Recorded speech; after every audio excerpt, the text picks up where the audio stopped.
So students, we was doing value-based question of carbon compound and periodic classification. Okay, carbon compound का last question रह गया था एक, जो हमने करना है आज. विनोद एंड प्रमोद, ये थोड़ा सा फेट है तो इसलिए थोड़ा आप देख ध्यान से देख लेना. थोड़ा ये प्रमोद लिखा है. Are the best friends, both study in class 10 in different schools. मान लो एक एमजीएन में है, एक लॉ ब्लॉसम में है. Vinod has been running around in various government offices for the last 1 month to get the sanction for PNG. PNG क्या है यहाँ पे? PNG एक होती है CNG, एक PNG भी होती है. PNG होती है पाइप्ड नेचुरल गैस. जैसे आपने देखा होगा, हालांकि इंडिया में इतना ये शुरू हुआ नहीं है, खासकर नॉर्थ वाली साइड, मतलब पंजाब वाली साइड अभी PNG नहीं चलती. पंजाब वाली साइड में CNG चलती है. पीएनजी होती है पाइप्ड नेचुरल गैस, मतलब फिर सिलेंडर लाने की जरूरत नहीं पड़ती. ठीक है, एलपीजी में सिलेंडर लाने की जरूरत पड़ती है ना, एलपीजी में सीएनजी में सिलेंडर होता है.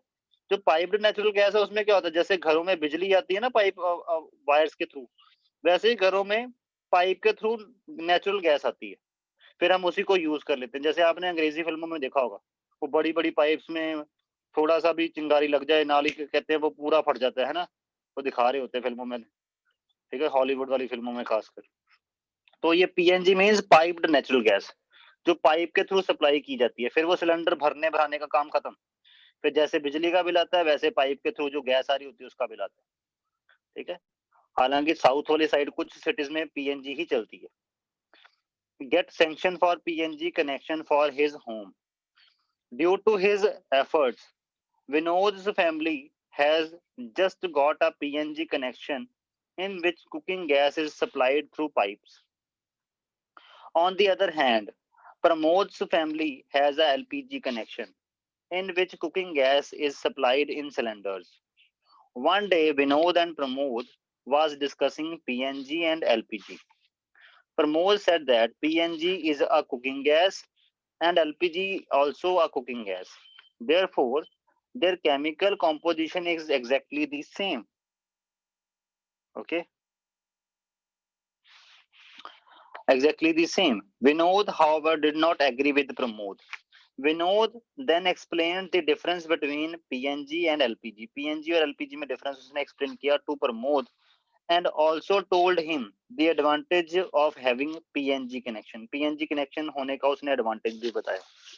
Okay, so first question is, what is the full form of PNG? जैसे मैंने आपको बोला, PNG stands for piped natural gas. Okay, piped natural gas. Okay, what are the name the major components of the PNG? PNG के major components क्या होते हैं? Methane is the major component of the PNG. Okay, what is the main advantage of having PNG connection in the home over LPG connection?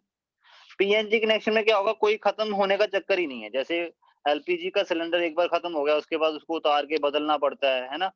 ठीक है, PNG में ऐसा है ही नहीं, कॉन्टिन्यूअस सप्लाई रहेगी हमें कुकिंग गैस की. ओके, कॉन्टिन्यूअस सप्लाई रहेगी कुकिंग गैस की. ओके, उसके बाद आपके पास है, और एलपीजी में क्या होता है, एलपीजी में डिसकॉन्टिन्यूअस सप्लाई होती है इन सिलेंडर्स. ओके, उसके बाद what is the difference between the PNG and CNG? वो डिफरेंस तो आपको पता लग ही गया, पीएनजी पाइप में सप्लाई होती है, सीएनजी सिलेंडर्स में सप्लाई होती है. ओके, हाँ, जो अगर वैसे देखा जाए तो इन दोनों में क्या डिफरेंस है? इन दोनों में कोई डिफरेंस नहीं है. ये पाइप के थ्रू सप्लाई हो रही है, ये किसके थ्रू सप्लाई हो रही है? ये सिलेंडर्स के थ्रू सप्लाई हो रही है, कंप्रेस्ड नेचुरल गैस. ओके, जैसे ऑटो वगैरह चलते हैं ना सीएनजी वाले, उसमें सिलेंडर लगा होता है. और घरों वगैरह में, जैसे मैंने बोला, साउथ वाली साइड पीएनजी चलती है. और वैसे होती दोनों में नेचुरल गैस ही है. इसको तभी तो पाइप्ड नेचुरल गैस बोला, इसको कंप्रेस्ड नेचुरल गैस बोला. ठीक है, और नेचुरल गैस का मेन कॉन्स्टिट्यूएंट क्या होता है? मीथेन. ओके, नेचुरल गैस का मेन कॉन्स्टिट्यूएंट होता है मीथेन. एलपीजी का मेन कॉन्स्टिट्यूएंट मीथेन नहीं होता है, एलपीजी का मेन कॉन्स्टिट्यूएंट होता है ब्यूटेन. ओके, नेचुरल गैस और एलपीजी डिफरेंट है. एलपीजी की फुल फॉर्म क्या होती है? Liquefied petroleum gas. ये पेट्रोलियम गैस होती है, ये नेचुरल गैस होती है। पेट्रोलियम गैस का main constituent butane, natural gas का main constituent methane. What is the full form of LPG? LPG की full form liquefied petroleum gas. Name the major component of LPG. Major component of LPG अभी मैंने बोला क्या होता है? Butane. The major component of LPG exist in two forms. जो LPG का major constituent है ब्यूटेन, वो दो फॉर्म्स में एग्जिस्ट कर सकता है। Name these two forms. What special name is given to these two forms in the organic chemistry. ठीक है, देखो ब्यूटेन का फॉर्मूला क्या हो सकता है? ब्यूटेन का फॉर्मूला हो सकता है CH3। ये हो सकता है कि चारों के चारों कार्बन एक ही मेन चेन में हो, लाइक दिस, इसको बोलेंगे ब्यूटेन। एक पॉसिबिलिटी ये भी है, चार में से तीन कार्बन जो है वो एक स्टेट में चेन में हो, एक कार्बन की साइड चेन बनी हो, और बाकी जो है वो वैलेंसी कंप्लीट कर दो। तो इसका नेम क्या है? 2 मिथाइल ब्यूटेन। दोनों का फॉर्मूला देखो C4H10 ही है, बस ये इसका जो है ये ब्यूटेन है, ये जो है वो 2 मिथाइल ब्यूटेन है। और ब्यूटेन नहीं, सॉरी, इसमें ब्यूटेन गलती से लिख दिया है। This is 2 methyl propane. IUPAC naming करनी है ना इसकी। Okay, name these two forms.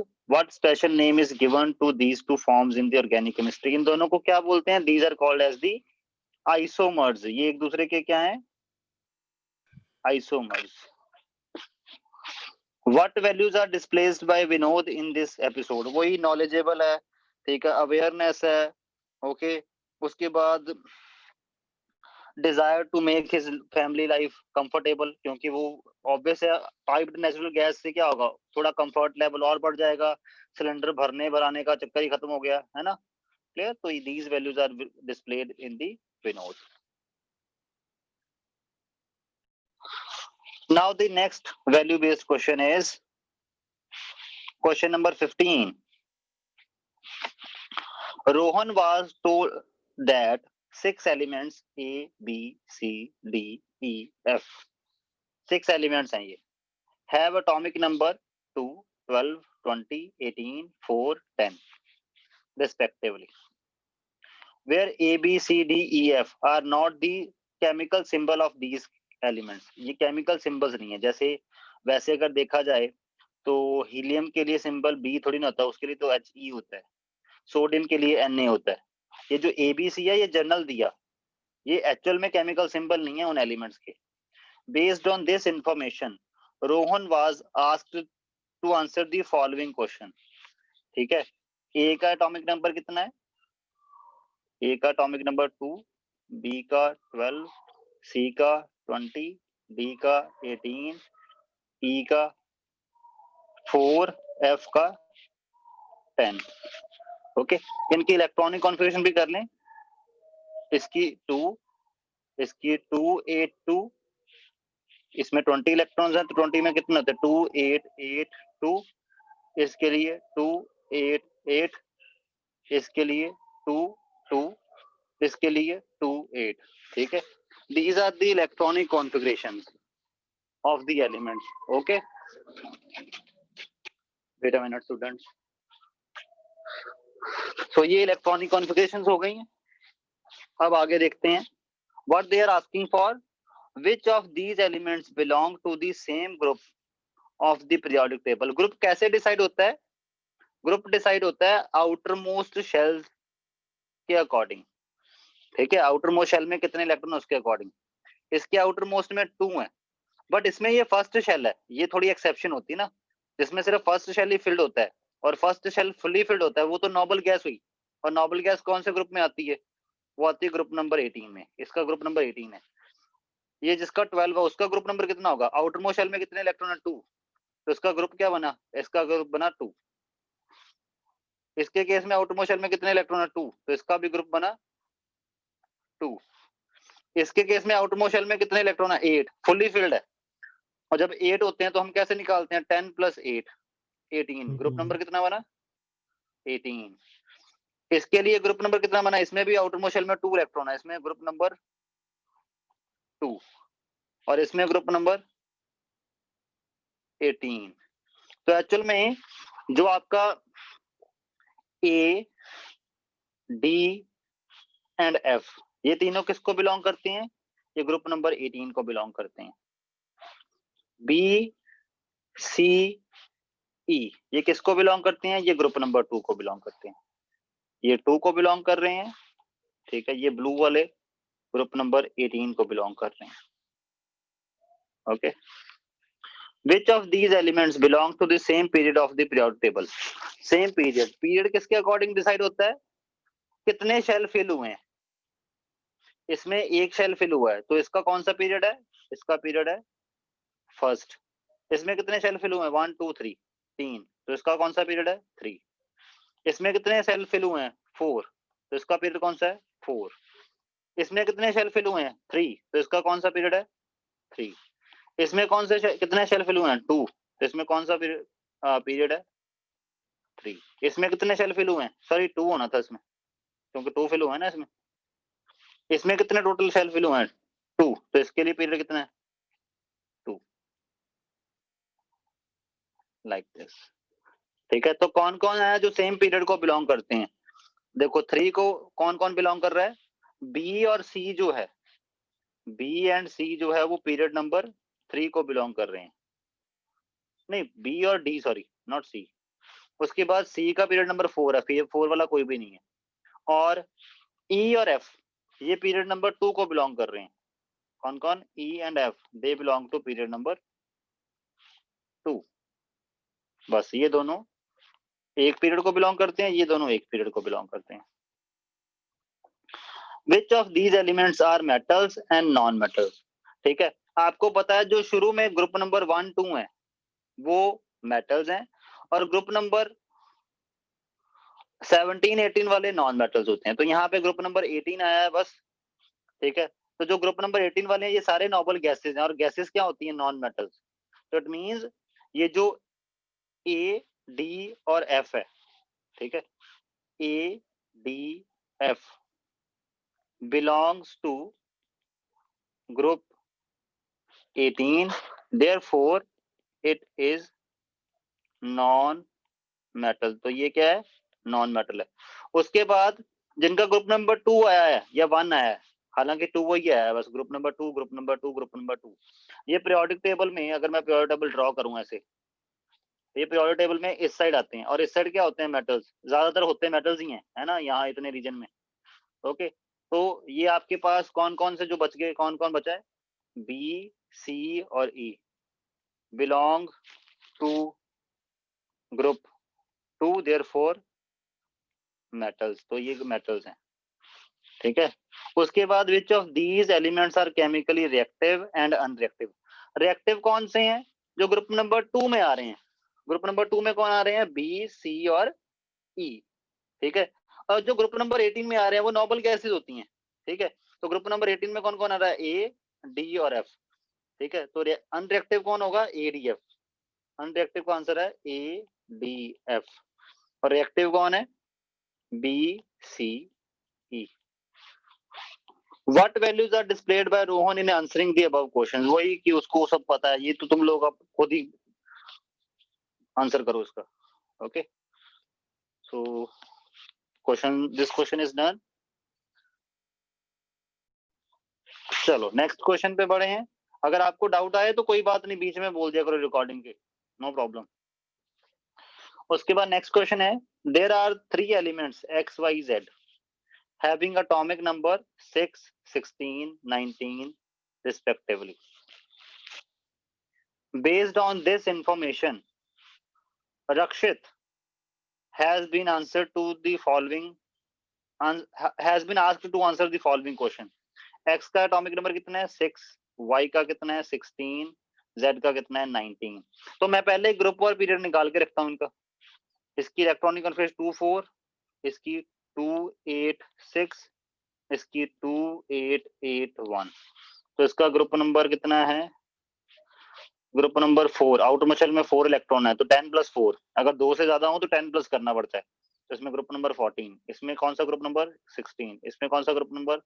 1। Period कितने शेल फिल हुए? 2, पीरियड नंबर 2। इसके केस में कितने फिल हुए? 3, तो 3। इसके केस में कितने शेल फिल हुए? 4, तो पीरियड नंबर 4। तो ये ग्रुप और पीरियड निकल आया। In which group of the periodic table would you expect to find x? x को किस ग्रुप में फाइंड करोगे? 14, y को 16 और z को 1. Which two elements will form ionic bond? इनमें से कौन दो आपस में मिलके आयनिक बॉन्ड बनाएंगे? मेटल और नॉन मेटल रिएक्ट करके आपस में आयनिक बॉन्ड बनाते हैं. इन दोनों में से बहुत ज्यादा मेटालिक कौन होगा? सबसे ज्यादा मेटालिक नेचर किसका होगा? जेड का, क्योंकि इसकी वैलेंसी 1 है. जिसमें वैलेंस इलेक्ट्रॉन 4 से कम हो वो मेटालिक होने के चांसेस, वो मेटालिक ज्यादा होता है. और वाई जो है इसमें वैलेंस इलेक्ट्रॉन 6 है, तो इसको 2 इलेक्ट्रॉन और चाहिए, तो ये गेन करने में बिलीव करता है, ये लूज करने में बिलीव करता है. तो ये मेटल है, ये नॉन मेटल है वाई. तो जेड कौन से एलिमेंट्स है जिनमें आयनिक कंपाउंड बनेगा? जेड एंड वाई में. और क्या फॉर्मूला होगा उसका वो भी देख लेते हैं. जेड की वैलेंसी कितनी है? जेड की वैलेंसी 1 है. वाई की वैलेंसी कितनी है? वैलेंस इलेक्ट्रॉन तो 6 है, वैलेंसी कैसे निकलती है? 8 - 6. अगर वैलेंस इलेक्ट्रॉन 4 से ज्यादा हो जाए तो 8 minus number of valence electron, तो कितनी वैलेंसी है? 2. वाई की वैलेंसी है 2. तो क्रिस क्रॉस लगाओ, क्या फॉर्मूला बनेगा? Z2Y. This will be the formula of the compound. अब मैंने Z आगे क्यों रखा, Y पीछे क्यों रखा?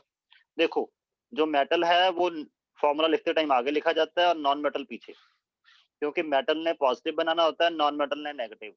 और आपको पता है पॉजिटिव पहले लिखते हैं, नेगेटिव बाद में. तो इसमें जो कंपाउंड बनेगा उसका फॉर्मूला क्या होगा? Z2Y. और कौन से नेचर का बनेगा? आयनिक. Which of two elements will form covalent? Non metal के साथ कोवलेंट बॉन्ड बनाता है. Y is a non metal and X is also a non metal.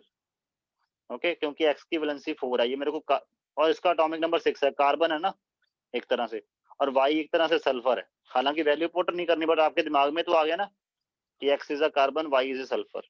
तो इन दोनों का क्या फॉर्मूला क्या बनेगा? ये भी नॉन मेटल, ये भी नॉन मेटल, दोनों नॉन मेटल, इनके बीच में कौन सा बॉन्ड बनेगा? Covalent. X and Y will form the covalent compound. अगर आपको कोई पूछ ले फॉर्मूला क्या होगा एक्स और वाई का, ठीक है, देखो एक्स की वैलेंसी कितनी है? 4. वाई की वैलेंसी कितनी है? 2, है ना. वाई की वैलेंसी 2 कैसे? तो अभी मैंने बताया था वाई के केस में 6 वैलेंस इलेक्ट्रॉन है, 6 तो वैलेंसी होती नहीं, तो 8 - 6 2, ठीक है, और एक्स 4, ठीक है. तो अब लगाओ क्रिस क्रॉस, क्या बन गया? X2Y4. 2 कॉमन निकाल दो, क्या बना? XY1. This is the formula of compound Y1 नहीं, sorry, XY2.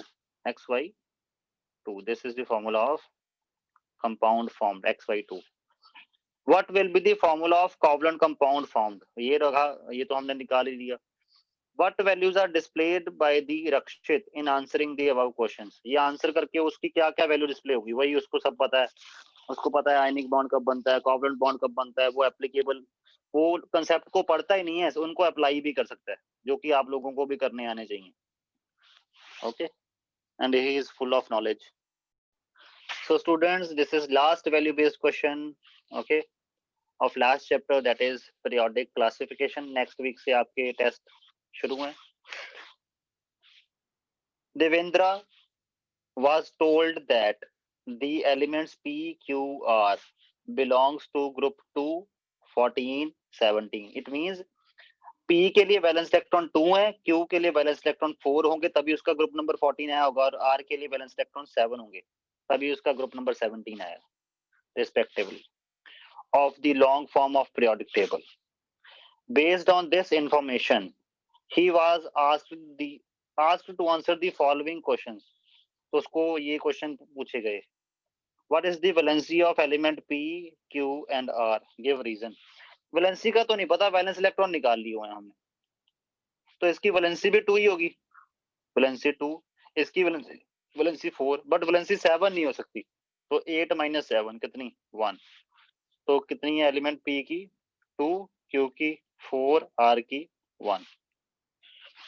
What is the nature of oxide of element P? P के ऑक्साइड का नेचर कैसा होगा? जो P है उसमें वैलेंस इलेक्ट्रॉन कितने थे? 2. इट मींस वो मेटल है. और P जो है, जो अगर मेटल है, मेटल के ऑक्साइड का नेचर कैसा होता है? Metal oxides are basic in nature, ठीक है. जैसे ऐसा कोई भी फटाफट बोलो एलिमेंट जिसमें वैलेंस इलेक्ट्रॉन 2 होते हो. मैग्नीशियम 282, है ना.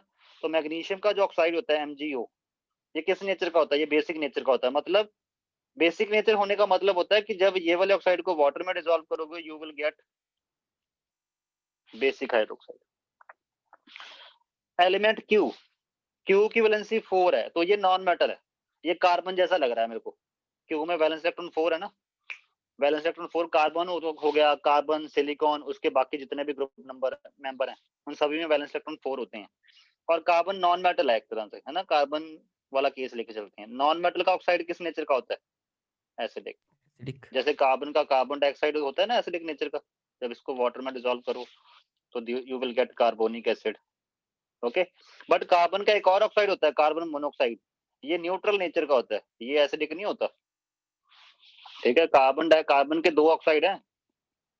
ठीक है, ये हालांकि इसमें एसिडिक भी बोल सकते हो आप, यहाँ पे न्यूट्रल भी बोल सकते हो कि जो क्यू है उसका ऑक्साइड एसिडिक भी हो सकता है, न्यूट्रल भी हो सकता है। और आर क्या है? आर के केस में वैलेंस इलेक्ट्रॉन कितने हैं? 7। मतलब ये नॉन मेटल है, और नॉन मेटल के ऑक्साइड जो होते हैं वो किस नेचर के होते हैं? ये तो पक्का एसिडिक है, और क्योंकि ये स्ट्रॉन्ग नॉन मेटल है। ठीक है, वैलेंस इलेक्ट्रॉन 7 किसके होते हैं? हैलोजेंस के। और हैलोजेंस के जितने भी ऑक्साइड हैं वो सारे के सारे एसिडिक नेचर के हैं। ठीक है, क्योंकि आर एक हैलोजन है, ये भी क्लियर हो रहा है हमें यहाँ से। R is halogen. ठीक है, क्यों है हैलोजन? क्योंकि ये ग्रुप नंबर 17 में आ रहा है। ग्रुप नंबर 17 में कौन आते हैं? हैलोजेंस। और हैलोजेंस के जितने भी हैलोजेंस हैं वो सारे के सारे एसिडिक ऑक्साइड बनाते हैं। कौन कौन से हैलोजेंस हैं हमारे पास? क्लोरीन, क्लोरीन, ब्रोमीन, आयोडीन, ये 4 हैलोजन है। इन चारों के जो ऑक्साइड है वो एसिडिक नेचर के होते हैं। जैसे अगर मैं क्लोरीन के ऑक्साइड की बात करूं, Cl2O7, इसको जब आप वाटर में डिसॉल्व करते हो you will get HClO4 negative, जो कि एक एसिड है।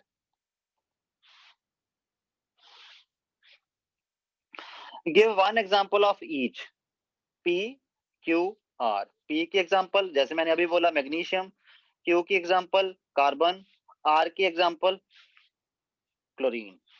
Okay, name 3 elements which occur in the same group as R but exist in 3 different physical states at room temperature। 3 elements के नाम बताओ which occur in the same group as the element R. जो element R है जिस group में आ रहा है उसी में आ रहे हो। तो मैंने अभी बताया ना, जैसे फ्लोरीन, क्लोरीन, ब्रोमीन, आयोडीन, ये चारों जो है वो एक ही ग्रुप में आते हैं। तो आर इनमें से किसी एक को आर मान लो, बाकी तीनों उसी ग्रुप में आ रहे हैं। But exist in 3 different physical state at room temperature. But वो 3 डिफरेंट फिजिकल स्टेट में एग्जिस्ट करता है एट रूम टेम्परेचर। मतलब सॉलिड, ये क्या बात हुई? But exist in 3 different physical states at room temperature.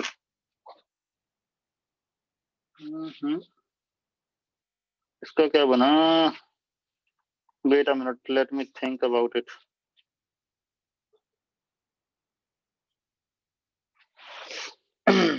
सी में नहीं, डी में। ओके ओके, ठीक है ठीक है। ये बात कर रहे हैं कि आपका जो आर है वो फ्लोरीन है।